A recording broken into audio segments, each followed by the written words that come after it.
Hi Flosstube, it's Morgan Honeybee Stitcher. Thank you for stopping by. I think this is Flosstube number 11. If you're new, welcome. This is a channel about cross stitch. As I said, I'm Morgan. I'm from Australia. If you're returning, thank you for coming back and hanging out with me again. I have been off Flosstube for just over a month, so I have a little bit to show you guys. There's some new starts, some WIP progress or work in progress. I always question why I say WIP progress. There's a little bit of haul, there's a lot more coming, which we'll probably not get here until the next video. There's a little bit of wedding chat, and I think that's it. I don't know, we'll see what happens. I am just downing my afternoon coffee, and I have a fan going because it is currently 30 plus degrees today, which I believe is like 125,000 Fahrenheit. Let me tell you, 88 degrees Fahrenheit, or 31 degrees Celsius. It's a random really hot weekend here. It's Easter weekend. I think it's for everyone except certain religions and things, but I think we all share the same Easter, if I'm correct. So long weekend. Today is Saturday, the 3rd of April, and I go back to work on Tuesday, which I'm not looking forward to. After almost a month off, so it'll be a bit bittersweet that everything is coming to an end, but at least we have a lovely weekend where I get to enjoy it with family. One last little, I guess, relaxation weekend before going back to the grind of work until probably Christmas. So I put a poll up on my Instagram just to kind of see what people thought about a little bit of an update. I know I haven't been here in almost a month, or I think over a month. My last video was filmed on my birthday, so yeah, over a month. And since then I have gotten married. Yay! So excited and so glad that it is finally done. It was a really beautiful day. We have a couple of photos, sneak previews from the photographer, but I won't get them all back for another few weeks. So I'll pop a couple up that I do have that don't have anyone else in them except for myself or Tim, because he's fine with me sharing them. But it was such a beautiful day. I picked the right suppliers and everything that we chose. We kept it really simple in terms of decorations and things, so it was really just down to the florist that I'd picked, who actually works at a local supermarket near my house, but then runs a business on the side in floristry as well, and we just have a really good connection. I've made a true friend out of that supplier, and I'm so pleased. Her work is beautiful, and since we moved into this place a few years ago, every birthday or Christmas or Valentine's Day, whenever Tim buys me flowers, he buys them from her because he knows how much I love them, and I love supporting her. So we actually ended up having 4 wedding dates with COVID, and the pushbacks from that. One was for the end of this year, but the venue had a cancellation, so we jumped on that cancellation, which meant that we could have it in March. But in all those date changes, there were always 2 non-negotiables, which was my cake maker, who's a friend of mine, and the florist. So if either of those were never available for the changed wedding date, I wouldn't have gone with that date. In all honesty, they were non-negotiables. And I'm so glad, because all the feedback that I'm getting from all the guests raves on about the suppliers, but just how beautiful the flowers were. I don't have many photos of it myself. I didn't have my phone on me at all. She has taken photos from her business, so I'll pop a couple of photos that I've got of the flowers in here as well, so you could see. But we were really reliant on it, and I'm glad we were, because they are just amazing. They're only just starting to die and dry out, so they've lasted a while as well. I've loved having them in my home just to kind of keep it all going. I guess the only downfall of the day was that it rained, The week leading up to the wedding, it was supposed to be, or every day in the week leading up to the wedding was 27 degrees. Sunny or partly cloudy or whatever, but it was beautiful weather. And in the week leading up to that Sunday, the Sunday forecast was also 27 and partly cloudy. And then the day of, my mum woke up at 5 a.m. And it was raining then. I woke up at 7, still raining. I sat on the couch for the next 4 hours until everyone else was ready to go to the venue because I had nothing to do. Still raining. Then we got to the venue. I was getting ready at the venue with my mum and sister, and it started to clear up a little bit. The rain kind of died down a little bit. The sun didn't really come out, but it was still 20, I think it was 24. So it was quite humid, quite muggy anyway. And then right as I popped the dress on and was getting ready to walk to the ceremony, it rained again. I'm lucky that it wasn't a very heavy rain. It was just a constant mist. Our venue had our ceremony and our reception as well as some accommodation, so we were staying there, obviously to get ready, and then I would stay back in that room that night. So we had everything there good to go. I had a change of shoes. I didn't have a change of dress, I only kept the one dress, but I did change into some Converse later on in the night because I wanted to be able to dance the night away. But I'm glad I did because the shoes were just so hard in the mud. We were at a vineyard, so it was beautiful. I mean, it was a little bit muddy. The dress is black at the bottom, but it just got really hard with my shoes in the weather. That was probably the only annoyance, was just that element to it. I wanted some photos in a certain spot outside with all of our family, but we couldn't get them there because of the weather. We were still able to go out there later on when it kind of cleared out a little bit, and Tim and I got some photos back there. So, you know, it was rain, you can't control the elements. Everyone talking to me in the lead up was talking about the weather, and I just kept saying, what can you do? I had a little cry on the day about it because I was a little bit peeved that the 2 dates that we were supposed to have were both sunny and beautiful, and I'd built myself up based on the weather forecast for it to not be like that, and then to wake up on that day, Melbourne, we get 4 seasons in one day, so that was pretty crap. And then it was, I don't think it rained again afterwards, but I could be wrong. I think that was the only rainy day in like the 2 week span before and after the wedding. So anyway, we had Nala with us. I'm sure you've seen some of those photos that have been popping up. She was our little, not flower girl, I guess bridesmaid, but bride's dog. She had a little white dress, which is just from Kmart. I bought it years ago. I actually can't even remember buying it. So she was there, which was really fun to have her there and get some photos with her. She was the crowd pleaser. She, our celebrant said to make some noise at one point when she was announcing us, and Nala got in on that noise. Everyone was cheering and clapping, and Nala was howling and barking as well, which was pretty cute. Everyone saw that and laughed about that, so that was pretty funny.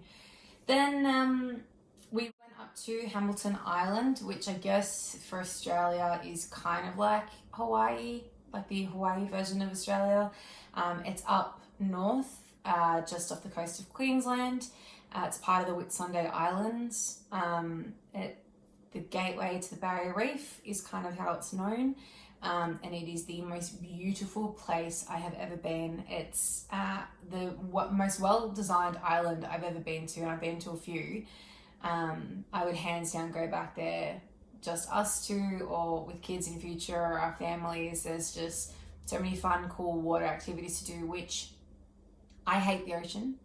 I actually have, as a Pisces, I find this very funny. I actually am petrified of the open water, like the open ocean.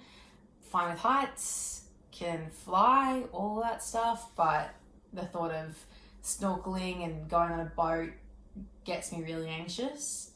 I do it, Tim loves it, so I will always still put my fear aside and do it. I might have a few tears in the process, but that's okay. So we got to enjoy a couple of days of doing nothing, lounging by the pool with the swim up bar, or we went on a boat cruise out to one of the islands, Whitsunday Island, which has Whitehaven Beach, and Whitehaven Beach is voted, I think it's been recently voted the best beach in the world, and it's because of the pure white sand. So that was beautiful to see. I found out it's a $10,000 fine if you try and steal some of that sand, so I definitely did not try and do anything like that. We went snorkeling on the Great Barrier Reef, and we snorkeled with some turtles along the reef, which was the most incredible and frightening experience of my life. Turtles are one of my favorite animals. And then we went on a jet ski tour around the island. Tim keeps telling me he wants a jet ski. I will not allow him because they are petrifying. Now we're home, back in the groove, getting ready to go back to work. And yeah, I did miss stitching. I didn't get to stitch for a good chunk of that time, especially when we're away. It was actually really nice to be able to take a book with me and get back into reading. I used to be a really big reader. So yeah, it was really nice to not have the stitching there and feel guilty about it and get lost in a book. I've been reading Girl A by, I think it's Abigail Dean. I'm not sure if you have heard of it. I'm enjoying it. Tim bought it for me for my birthday, so it's not really something that I've ever looked into or read before, but he said he just kept seeing it on the top of the bestsellers list, so thought he'd buy it for me because he knew how much I wanted to get back into reading, and I'm loving it. Haven't finished it yet, so this isn't a recommendation, but if you have read it or if you have any thoughts on it, let me know. All right, coffee break. I wanted to start off by shouting out a couple of Flosstubers who have shouted me out. I have not caught up on Flosstube since pretty much around my birthday, or if you've tagged me to let me know that you've mentioned me. So if you have mentioned me and I don't mention you, I do apologize. I am eternally grateful for all the love and support that is in this community given towards me. And so I don't do it intentionally. I just, like I said, haven't caught up on things, and yeah, I'm not sure. I feel like there's been somehow I've come back up in maybe some Flosstubers comments or something. I started to see an influx of interest in my YouTube as well as my Instagram page correlating to each other. So if I don't mention you and that's you, please let me know. I don't want to be rude and not acknowledge it. I do really appreciate the community. It's just, I'm so glad that I joined this community and jumped right in. I've really loved getting to know everyone, be enabled by everyone, communicate with you all, DMs or Instagram posts and comments, or even just on YouTube. My inbox is always open to anyone that wants to chat, whether they need to ask me a question or they just need to talk to someone, whatever it may be. I am a safe place for you to come to if you ever need it. I thought I'd just also pop that out there on the topic of speaking about other people. But Darcy, my man Darcy, Stitchman Darcy, Tim was going to come in this video, but he's been pulled away for something else, so he said maybe the next one. But Darcy, if you haven't watched Stitchman Darcy, I'm sure I've already spoken about him in my channel before. Everyone has spoken about him. His videos are not your standard Flosstube. He does use some language, but they are an absolute blast, and often his videos have come out on a morning or a day where I've needed the laugh, and I've really welcomed them.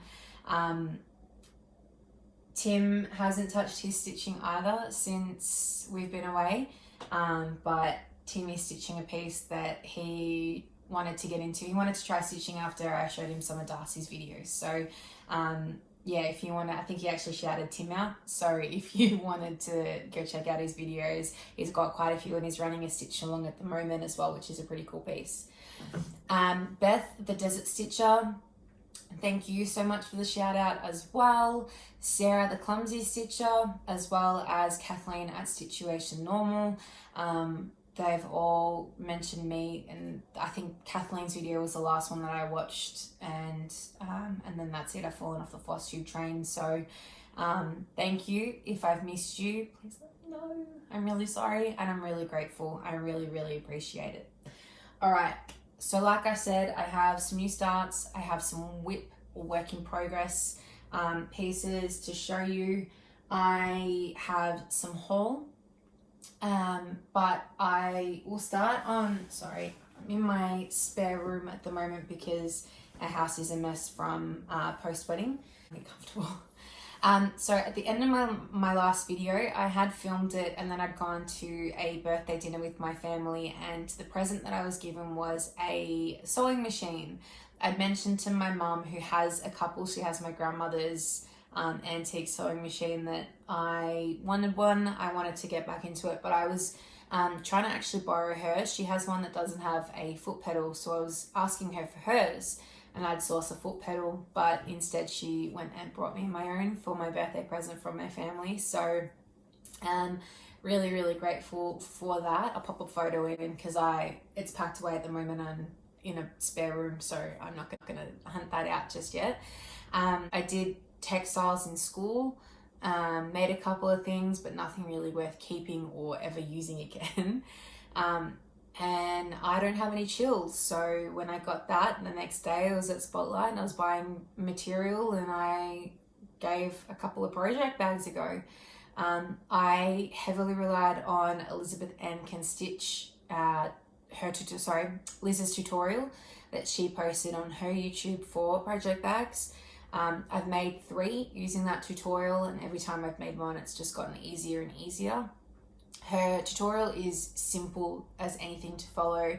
As I said, I've not really done too much with the sewing machine. I think I touched it like before doing a couple of hemming pieces. I think I'd last touched a sewing machine 10 years ago and made something at school. So I'm definitely a rookie. And when I made my first bag, apart from 3 broken sewing machine needles from a zip, I managed to sew it all together. There are quite a lot of mistakes. But yeah, like I said, they got easier and easier, and we have a lot of cardboard in the house from a couple of wedding presents. So I've turned a couple of those boards into some size templates for these bags. So I plan on making a lot more. I showed Tim's sister, who also has a cross-stitching piece that we bought her as a work in progress, and she now wants one as well. So I will, when I get that back out, I'll make another bag. I want to make some grind guards. I actually want to try and make a hoop size grind guard. And then I was thinking maybe some scrunchies with my leftover fabric, because I wear them and some of this fabric that I've got is really pretty. So anyway, I'll quickly show you the project bags whilst I have them here before going through each project. But I made this one for Tim, and first mistake I made was that I cut the material wrong, and instead of cutting it to be straight, I've cut it, I was trying to cut it to fit the most amount of material out of the piece, or get the most out of it, and I didn't factor in that I was cutting it because it was a directional material. I have a zipper in here. The zip is the reason that I broke 3 needles, because I realized I didn't put my needle foot on, but that's okay. It is black lining on the inside, and if you watch Liz's video, you'll see that she actually does, and my other bags have it, a bit of a flip on the front panel, and often does the interior lining on the top panel section, and then flips it so the inside of this would be that material. I thought I was doing that. I obviously was not, but that's okay. So this I have interface with a really soft, I think it's actually medium interfacing, and I've got so much of it that I'm using it on the rest of my pieces, but I will be getting a sturdier interfacing. In saying that, like, it does hold. I just think it's a little bit too flimsy. So this is Tim's bag. He picked the material, which is cactus. Is it toucans or pelicans? Toucans. And pineapples. At the time, Spotlight kind of had a lot more girly things that were around, so he went for something a bit more masculine. It's a 14-inch zipper, and I believe that all around it is a 14 by, I think it's like a 14, it's not a perfect square. I think it's a 14 by 11 size bag. Maybe it's even more. I think the back panel is 14 by 11 or 12. So that's the first bag. And in that bag is, ooh, there's a thread, is Tim's work in progress. Sorry, loose thread. I'll pin that back here. So this is Tim's cross stitch piece, which has been lovingly stored in the project bag. This is just a pattern from Etsy. I can't remember the seller. I can pop the details below. It has all three fire starter evolutions. So it's got Charmander, Chameleon, and then Charizard's at the back here. And this is on a piece of 11 count scrap Aida that I had. I think it's going to cut it very fine to the edges, I think, from memory. And I will, when I get the sewing machine out, I'll fray it again. But yeah, he is really cute. He pulls it out. I think I've said this before. He's just like, can you pass me my stitching, my WIP? Okay. So yeah, it's nice to be doing this on the couch with him. So that's his. I have two other bags, which I'll show you. So this is another one that I made. I made this one for myself. This bag holds my Dark Queen of the Sea by Autumn Lane Stitchery. I thought very fitting. I struggled to really find something at the time in Spotlight that worked with this and didn't clash, but I thought because of the yellows, the greens, the pinks and purples, these yellows, greens, blues and purples, not pinks and purples, that these kind of colours tied in well and drew in down here. So I've gone with that. So again, same pattern as the other Tim's bag. So as you might be able to see, this top panel here has some shimmer to it. And I've done the reverse for that panel. But then I've also stuffed up on the inside, and I've actually sewn the inside of this in the reverse, so the shimmer is not on the biggest panel of it. I got the front section with the shimmer, but not the back, so that was clever of me. No broken needles were affected in the making of this bag, and then it's just a dusty blue 14-inch zipper from Spotlight as well. So that's my bag. And then the other one, which I think is the crowd favorite, and I tried to actually go and buy some more material in this, but Spotlight didn't have it at the time. This one I've taken the pattern out of, so it's a bit more flimsy. There we go. I actually really don't like pink, but I love this bag.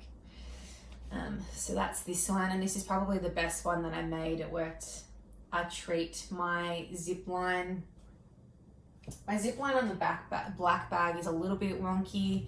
I think I'm supposed to get the zip a lot closer to like the seam for the zip a lot closer, but it's very even and very straight, and that is all I care about and I'm most pleased with.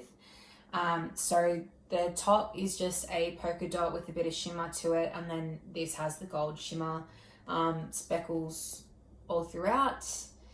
And I've done the same thing again where I've reversed the inside panel. This is probably the easiest way to see it. So that's the inside, and then shouldn't have done that. That's the same material, but then that material and that matches. So this again is a 14 by 12 with a dusty pink zipper. It doesn't fit I think that's an 11 by an 11 Q-snap, so maybe I am wrong on the sizing of how this has all worked. But this is good. There we go. If I put my Q-snap in, it doesn't fit. So I think because I've got 3 Q snaps that are all that size, I might try and tweak the sizes on these bags and see if I can make a bigger one that will fit a Q snap in it. But if not, then that's okay. I probably shouldn't be storing them on the Q snap in the bags anyway. But yeah, so that's where I've started. I was really loving it, and I got a lot of confidence in doing what I was doing following Liz's video. So that was really fun. Okay, so I think I'll move on to new starts. I have 2. In the past, if you've watched my videos, you'll have seen that I have previously stitched Hello Pumpkin as well as Hello Deer from Caterpillar Cross Stitch. Sally has just, well, Caterpillar Cross Stitch has just released Hello Petal, which is the spring tree. That one has just been released as a full PDF. I believe Hello Pumpkin was released as a stitch along or a sal. I didn't find it at that time, but Sally does release them all in its entirety at the end for people to be able to still purchase. I did find them in time to do Hello Deer as a stitch along. I made some changes to that just because obviously in Australia our seasons and months are different, and Hello Deer was winter and Christmas, and our summer is Christmas, so I tweaked a few motifs in that one just to make it a little bit more wintry, and I pulled on Hello Pumpkin for that and used some motifs and just changed the colorways to blend in with Hello Deer. So Sally has released Hello Petal, which is the spring tree, and I've made a little start on it. So this needle minder firstly is also, there we go, is also from Caterpillar Cross Stitch. I believe that was relating to the Adventure Awaits world map chart that Sally has. So this is I'm a middle starter, so the center of the tree, I've done the bunny, there's a mouse and I think it's a bird, and then the tree starts here, so I've started a bit of the tree, and I'm in the process of stitching a ladybug. This is Easter based as well as being spring based, so I think like right here is some Easter eggs, and at the base of the tree, I'll put a photo up of what this whole thing looks like when it's done. It is released, but at the base of a tree there is also a bird that has a bird basket with some eggs in it, and those eggs are also kind of Easter egg designed, so I'll be changing those motifs just to obviously make it more spring and less Easter based. I don't mind about the bunny and the bird and all of those elements. I've kept in Hello Deer as well, I kept those elements the same. Just some things like mistletoe in Hello Deer and a poinsettia, and I think some presents I changed into a few more wintry leaves and all of that. So I haven't decided how I'll do it and what I'll stitch, but I usually have stitched everything else and then just filled in the rest. I think with the eggs for the bird basket, I'll probably still stitch them just maybe in different colors, just so that I don't have to change too much, because birds in a tree with a nest still isn't uncommon. I just, might make them a little bit less colourful, but we'll see. So that's my little start on Hello Petal. I believe that Hello Sunshine is the summer tree that will be released as a stitch along, and I think that's in May. And they'll then round out all 4 trees. And I have heard rumours that Sally will be releasing all 4 trees at the very end of the last stitch along once it's all revealed, as a package bundle, so you can get all 4 for a bit of a discount price with that too. So I'm just looking forward to stitching both of these, finishing off all 4. I have Hello Deer and Hello Pumpkin already basically fully finished as FFOs, fully finished objects. I'm just waiting on putting some trim around them, and I'm waiting until I see the 2 colour palettes of the remaining 2 trees, now the remaining colour palette for Hello Summer, just so I can get all 4 of the same trim matching just in the relevant colours. So for Hello deer, it'll be an icy blue. For Hello Pumpkin, I was thinking purple or orange. I think orange. I think I decided on orange. For Hello Petal, I'm thinking there's 3 different greens in this, and I'm thinking something along the lines of this kind of green. And then, yeah, we'll see. I'm expecting that Hello Sunshine will be very yellow. So I'm hoping that then I can get the yellow to tie that in all together. So, yeah. The next new start also is some haul. I am definitely not spoiling this for anyone that hasn't seen it, so I don't think anyone has to look away, but if for some reason you don't have it. I purchased the Gilmore Girls mystery kit from Forbidden Fibre Co. Leanne has in the past, I think, done a set of Gilmore Girls knitting yarn, but she has designed and released a one-off kit for Gilmore Girls. So I purchased that one and I've received it. As I'm in Australia, it naturally takes even longer to ship out here.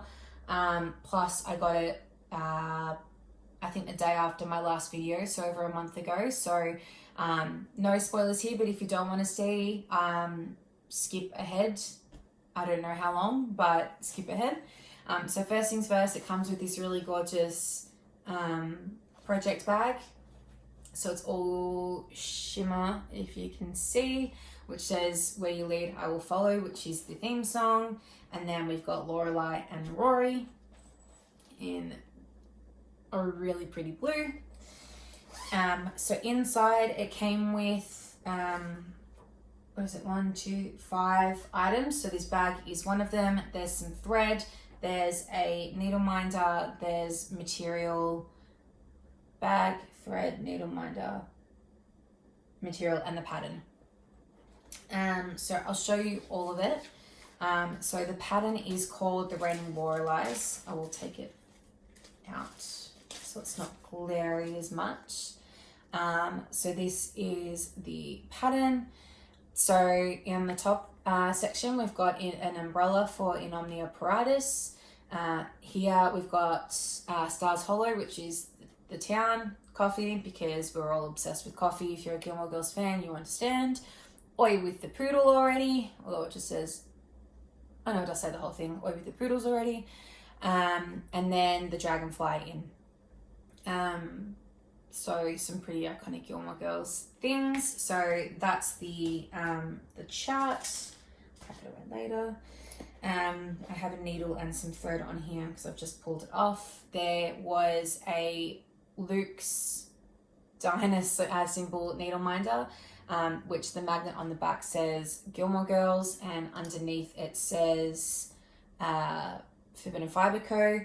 This is actually from Twin Mummy Creations. Then we have the four threads that are custom made for this. I have stitched 2 already. So I've unraveled 2 and then 2 I haven't. So these are the 4 flosses. So we have 10 yards of I'm All In, which is just this solid blue. I'm in, I am all in, iconic line. And then we have 6 yards of Coffee, Coffee, Coffee, which is a beautiful coffee color. And depending on how much I have, I actually have a coffee piece for my kitchen that if I have enough, I might be able to use that for.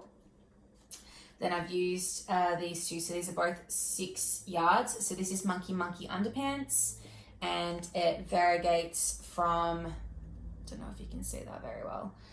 So it goes from like this blue, and then it's got browns and a little bit of red and orange in that. There's even a bit of purple. I didn't even realize it was purple. So yeah, there's this heavily variegated piece of thread. And then the other one is just a blue variegation in Omnia Paratus. And it's just a variegation of blue. It's got some very subtle darker blue in it as well. So I've been using those. And then it also came with this piece of material. When it was released, I feel like there was an Aida, an even weave, and a linen option. And I have never used an even weave. I think it was 28 count even weave, or like 16 count Aida. I stitch on 18 count Aida if I stitch on Aida, and I have never stitched on 28. The only other option was a 40 count linen, so I went the 40 count linen. And then I think the next day she released some more material makeup, so I think you could get 32 count linen and 20 count Aida or something. I think Mary Ashcraft, who's also got this kit, I think she actually ordered one and then paid the difference to get a different material. I thought about doing it, but then I thought I'll give it a go, see how it goes, see if I like 40 count. I'm not hating 40 count. It is a bit of an adjustment. They're not wrong when they say that you really do need to be able to see. I thought, I've had laser eye surgery, so I thought my eyesight was pretty good, but yeah, it's proven to be a bit difficult. The material is a light material. I'll show you what it looks like. The colorway is Frozen, which is a Forbidden Fibre Co. hand dyed by them, and it's a 1/4 yard of fabric. So it's got a little bit of stitching to it, but it's kind of got this, it's pretty much white. I think it's got a subtle blue to it, and then this brown variegation to it, which kind of ties in with the coffee sort of thing. Sorry, I've got the fan on, so I apologize that this is moving. So the only thing is that I'm making sure that when I'm stitching it, I've got something dark underneath, just to help me be able to see the pattern itself, the holes, which does help, and obviously the right lighting, and given that it's so sunny, I've been able to do that. But yeah, I'm getting used to it. I wasn't even sure if I should be stitching this on 1 or 2 strands of thread, or even at first I was thinking, should I even be stitching this on 1/1 or 2/1 or whatever. So it is 40 count Newcastle linen, in the colorway Frozen, and I'm stitching it 1 strand of floss over 2 squares of fabric. So this is my small start on it. This is the floss for I Am All In, so you can see how it's got that little bit of dark variegation to it. And then this is Monkey Monkey Underpants. So it's got the browns, a little bit of like the autumny reds, and then the blues. So it's a beautiful variegation. I have tried to, whenever I've changed the thread, I think I used 3 strands to make this hexagon. I tried to match up the ends to make sure it kept going. I'm not sure if there's a right or a wrong way to be stitching with over-dyed, this over-dyed. I've only stitched with one other over-dyed fabric, which was Coal by, one over-dyed floss, which was Coal by Weeks Dye Works, and that's a pretty dark color and subtle variegation, so you couldn't really see it enough to pay much attention, but lost a nail, sorry. Thought I would just keep going with it so it doesn't look so choppy. I'm not sure what I'm gonna do in terms of whether I'm gonna outline the whole thing, or whether I'm going to do the umbrella and then move on and then do the back stitching at the end. I think just to make sure that I can keep up with the counting and that I don't make those kind of massive mistakes, I might try and do the outlines of the hexagons and then fill in as I go. We'll see. I'm really enjoying it so far, so yeah. All right, moving on to works in progress, or WIPs, WIP. I have 3. I'm not sure if I've shown one and haven't worked on it since showing it, but anyway, I'll throw it in and give it a show. So the first one that I am stitching on is from I'll just pull the pattern up. is from Cross Stitch for the Soul, which is by Emma Congdon, who is Stitch Rovia. I saw this pattern that Megan at George Girl Stitching was stitching, as well as Carolina, sorry, I think I always say that wrong, which you can find her at Craft Makeup Food. They were doing it as a stitch along, and I've jumped in. Carolina has finished. I have not. I'm stitching this for my father-in-law. He's in the Navy, and the pattern is this one, which says, "A smooth sea never made a skillful sailor." I'm not one to have quotes and things as a big thing that I do, but I really love Stitch Rovia's patterns, and I want to stitch one, so I thought this is the best way that I can stitch one and give it to someone who can store it at their computer desk. So I'm stitching this on a 32 count linen, which I found at Spotlight, that's from the brand Semco. I think that's like Spotlight's home brand sort of thing. Spotlight is our version of Hobby Lobby, I guess. We don't have L&S here in Australia like you guys do everywhere else in the world. So that's the best thing that we have. I believe that this is on a 32 count from memory, and it's just in white. So this is what I've done. I have all I haven't done in this section so far is some back stitching to above and below the smooth. So there's some back stitching next to the lighthouse and some swirls and stuff above the sea, and then also to the birds. I haven't done those just because of how I've been stitching it on the Q-snap. I think I'll just leave that until the end.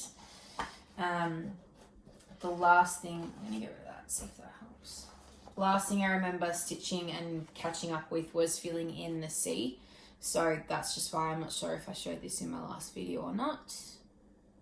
And I haven't touched it since. So that's that one.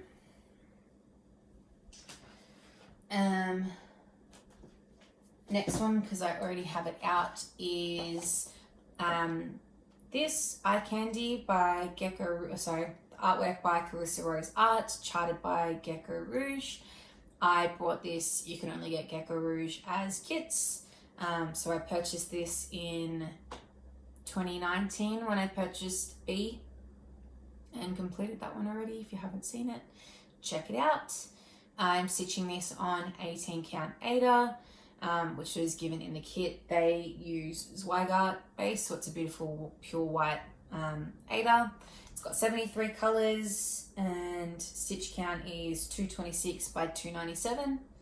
That whole background is stitched, and I have decided I am stitching it. Anyway, I'm not moving this one off the Q-snap. I will not be doing that for this one. Whenever I show you it, it is going to live on it until I need to move it again. I'll try and pop a photo in somewhere of what it looks like beforehand. I started in the middle and kind of did a bit of the eye outline just to get me, give me a bit of a base for where to stitch. Then realized that if I stitch the whole pupil, I am literally stitching the most interesting part of the piece. In saying that, every stitch counts, so I just thought maybe I'd leave that until the end just so I don't get bored of it. So I repositioned my Q-snap and I have stitched to the bottom. So I can't show you. These few specks are stitched all the way down to the bottom. There is I think a row of white to go for one of them, but otherwise that is the bottom length. So to give you an idea, I've stitched a little bit in here and around and a little bit of this, and then I've now done these two columns here to the bottom. I've done a bit of the white infill. The white infill around here. There are 3 different colors that kind of make up those whites.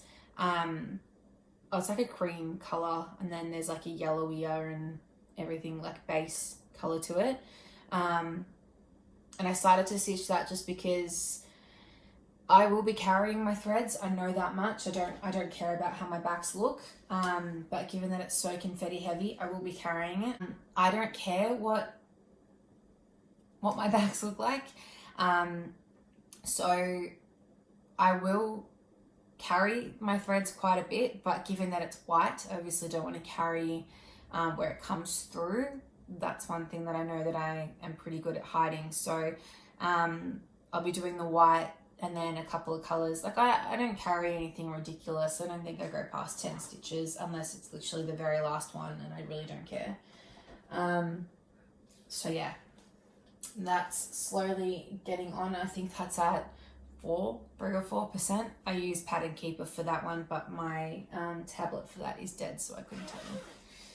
And then last work in progress is the Autumn Lane Stitchery Dark Queen of the Sea stitch along. I've pretty much caught up on this one, except that part 8 was released yesterday, so I haven't started that one, but I pulled it out now knowing that I'm making this video and then I'll be starting it afterwards. There's one bit of this missing, but this is up to part 7. Let me move closer. So this is her. I'm stitching her on 32 count Bewitched Lugana in Opalescent, which is the called for Under the Sea Fabrics material, as it's a collaboration with Leslie at Under the Sea Fabrics, as well as Aaron and Cassandra at Autumn Lane Stitchery. Cassandra is stitching pretty much this version and Leslie is stitching a bit of a darker, well not darker, but a bit more raunchier version, the not safe for work version. I liked how this one was all looking and taking place. So I've stitched it on this with all the called for thread. There is 2 Petite Treasure Braid, 2 Petite Treasure Braid threads that are being used here at the moment. There is a 3rd one, but we haven't stitched with that just yet. I have only made changes in the most recent part, which is the most recent part that I've stitched, part 7. So everything with the, it's gonna fall apart, with the étoile, I've done that. The Petite Treasure Braid and her face and everything down here is all the charted. I have changed the crown and I haven't stitched 2 corner pieces. So there are some corners to it to kind of frame the piece, which make it a bit more Art Nouveau, which is the style that Aaron's going for. And with it being Art Nouveau, it's kind of like these are all framing devices, so they're jumping out of the frame. I don't mind the corners and I probably will stitch them. I just don't like the color that they're stitched in, and I think it makes it look really, I just don't think it ties in. And Aaron has said that it's polarizing, sorry, is what I was looking for. Aaron has said that there is a reason for those colors and that it comes out a little bit later on. So I'm just going to wait and see. I haven't ruled it out. I might end up stitching it later on. But yeah, we'll see. I don't like gold. I have done the crown in gold, but I don't like gold. There is a silver Petite Treasure Braid, so I'm just waiting to see how it ties in, as to whether maybe I change it to silver and stitch it in the silver. Another change I have made is to her crown.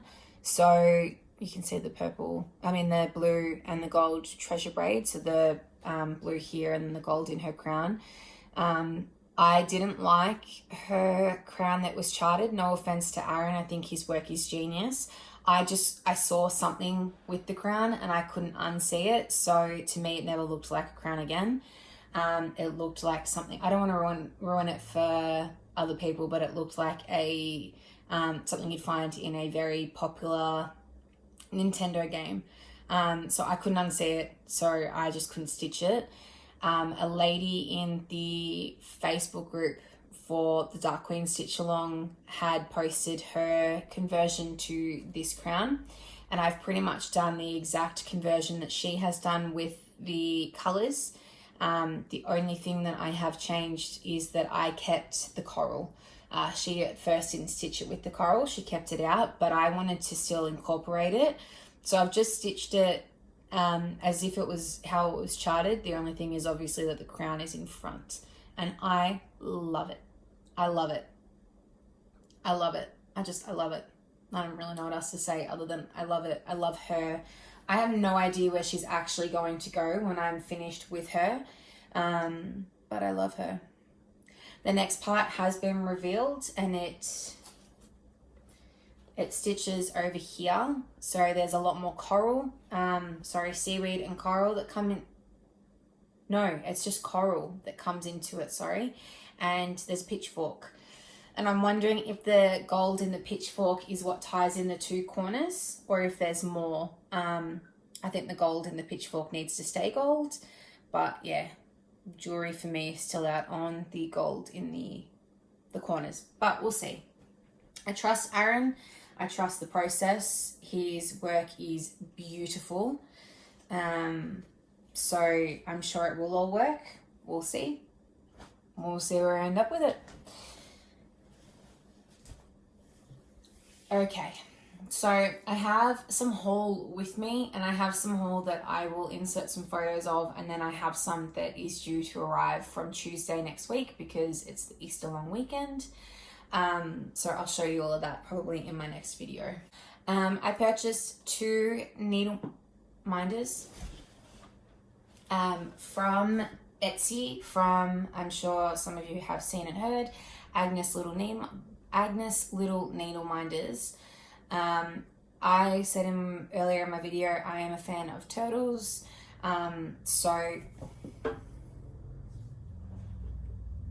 I've dropped both. So I purchased 2 of the turtles that she releases. She does some dragons and things, but I'm not a massive fan of those ones. I just really like the turtles, and I hadn't seen anything like it. So this is from the Valentine's Day collection. I can't remember what it's called. And then this one here was also a limited release.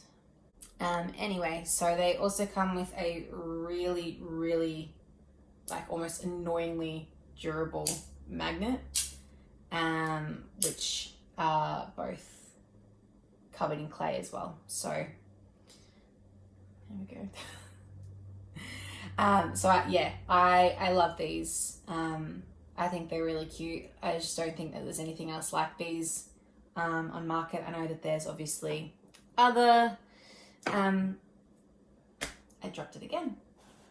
And then Tim has purchased for me a lap stand. For Christmas with his siblings and partners, we all do a KK, and we have a limit. I got Tim for KK last year, so that was really easy. His birthday is 2 weeks before Christmas as well, so I had to buy him 3 presents, and that was it. Didn't have to buy anyone else in the family a present, which was lovely.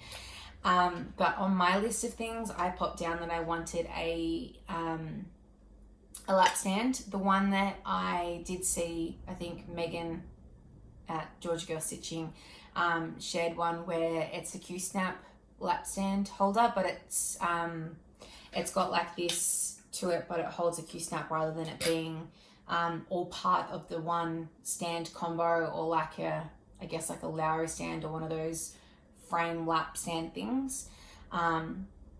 Tim didn't know, I guess, a difference, as well as international postage and times and things. So he brought me what he could find, which I really love and appreciate.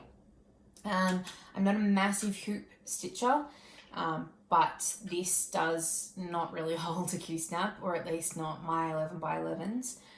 So I have been stitching a bit more in hoop, which I'm fine with. I can get the tension right. I use these, which are from eBay or Amazon or something. I saw it in Shiloh at Stitch MD. So they're actually a bit of a pain for me. Maybe it's just my version of them, but they're actually rubber, and they snap in and they give really good tension.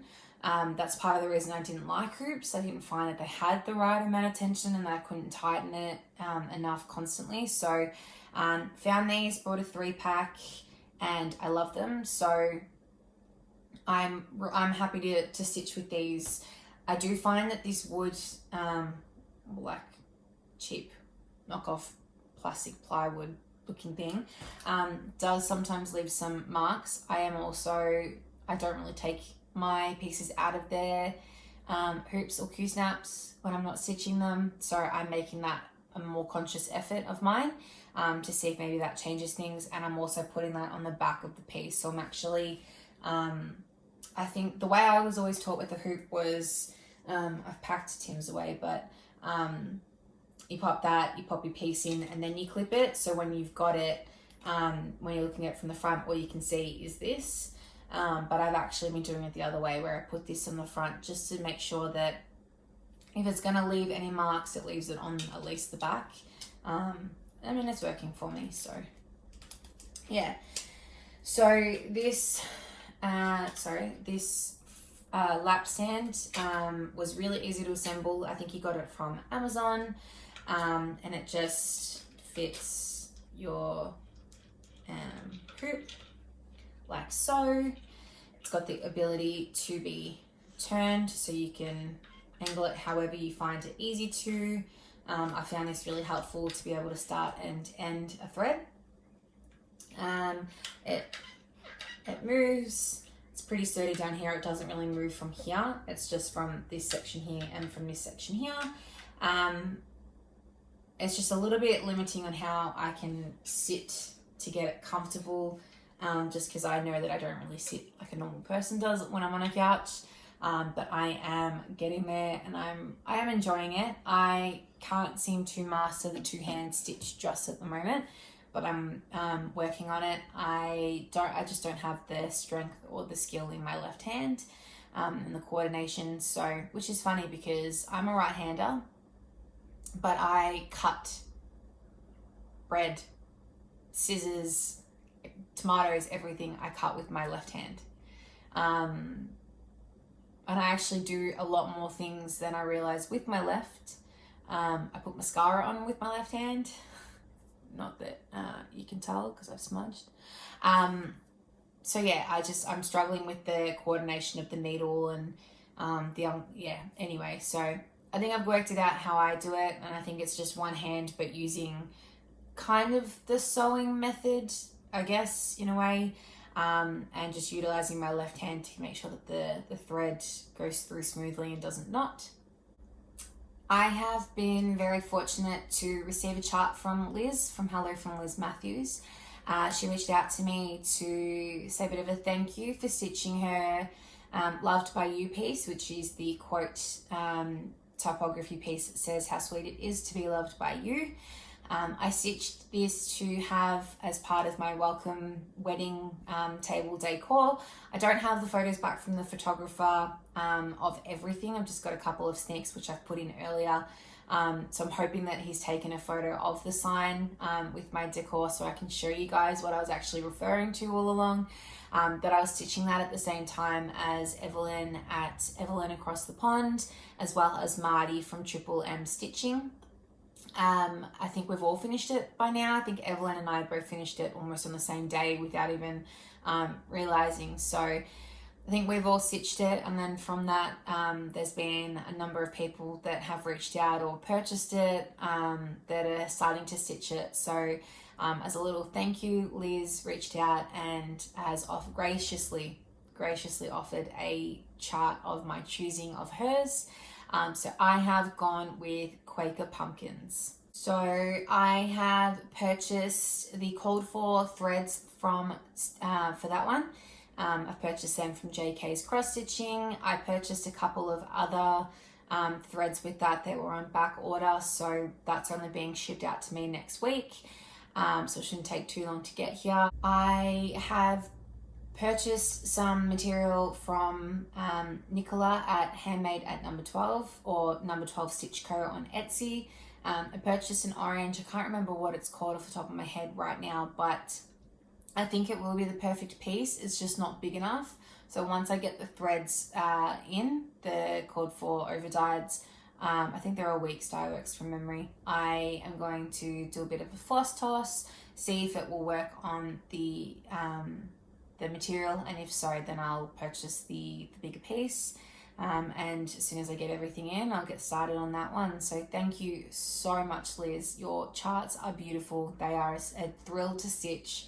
Part of the reason that I don't have my threads at the moment is because I'm waiting on I think it's a color and cotton thread that I've chosen to stitch your always freebie in, because I plan on popping that also on my photo wall. Now that the wedding is done, I am popping the Loved by You chart onto, it's in a black frame that goes with the rest of our frames. At the moment it's on my entry table, but I think I'm going to be popping it on a photo wall that I'm in the process of building, and I want to pop a few little smalls to go with it. So the always one I think is a great fit to go with it as well. So yeah, I'll get started on that once that thread comes through. I think that is all for me at the moment. This is I'm feeling like a very long video. I've got it in a few pieces, so I'm not sure exactly how long it is actually going for. Thank you for all the love and the messages over the last few weeks. I've really loved reading all the DMs and messages relating to the wedding and from my birthday. So thank you for that. You made me feel so loved. So I really appreciate it. But also thank you just in general for all the support that you all give me. Anytime I pop a question up, I get so much help in relation to it. Just a gal working out how to stitch some high accounts and do things differently, and well, not differently for everyone else, just differently from my 2/2 on 18 count aider, and learn from that. So I appreciate everyone that takes the time to help me out and teach me. And if there's ever anything that I do that anyone needs any help with or has any questions, I'd be more than honored to help you out. So please don't hesitate to reach out to me. But as for now, for the first time as Mrs. Honey, I am signing off, and I will see you all soon. Please don't forget to subscribe, like the video, share it if you think that it's great enough. I'd really appreciate it. Subscribe on here, but also follow me on Instagram, send me a DM, whatever you're comfortable with. I love being part of the community and communicating with you all. Until then, stay safe, stay well, keep stitching, and I will see you all soon. Bye.